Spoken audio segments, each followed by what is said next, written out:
Well, of course, the purpose of airborne law enforcement is to provide an aerial platform or reconnaissance for ground officers. What they need to know and what they need to see, we tell them from the air. So when we see something or we see activity on the ground, we paint a picture, explain it to them what we see. If anything can be life-threatening, hopefully we can see it first, save some lives, and that does happen. We can report things that we see and then call it into them and actually bring them to the scene. We may be the first to see a traffic accident or the first to see a crime in progress, and we'll call them. Obviously, if there's any kind of a chase, whether it be a foot or a car chase, that's where we do best. It's pretty hard to lose us. And then it's safer because the ground officers can slow down and there's a much less chance of somebody getting hurt. And that's really why we're here, is to prevent anybody from getting hurt.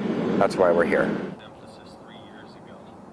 The job of the tactical flight officer, what we do is we control the FLIR system, we control the night sun, we're running the computer, we're looking at calls, we're talking back and forth on the computer, either on the computer or by radio to the patrol units, to dispatch, you know, finding out exactly what they need, what they'd like us to do. We're able to dig up calls on the computer to find out where the priority 1, priority 2, the hot calls are.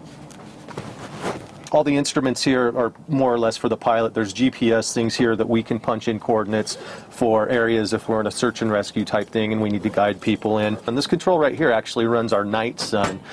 We can focus, we can zoom in on things, we can broaden the spectrum of the light, which is extremely bright.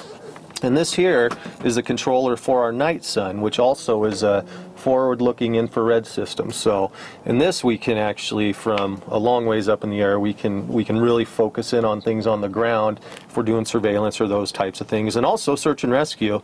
It basically picks up heat signatures.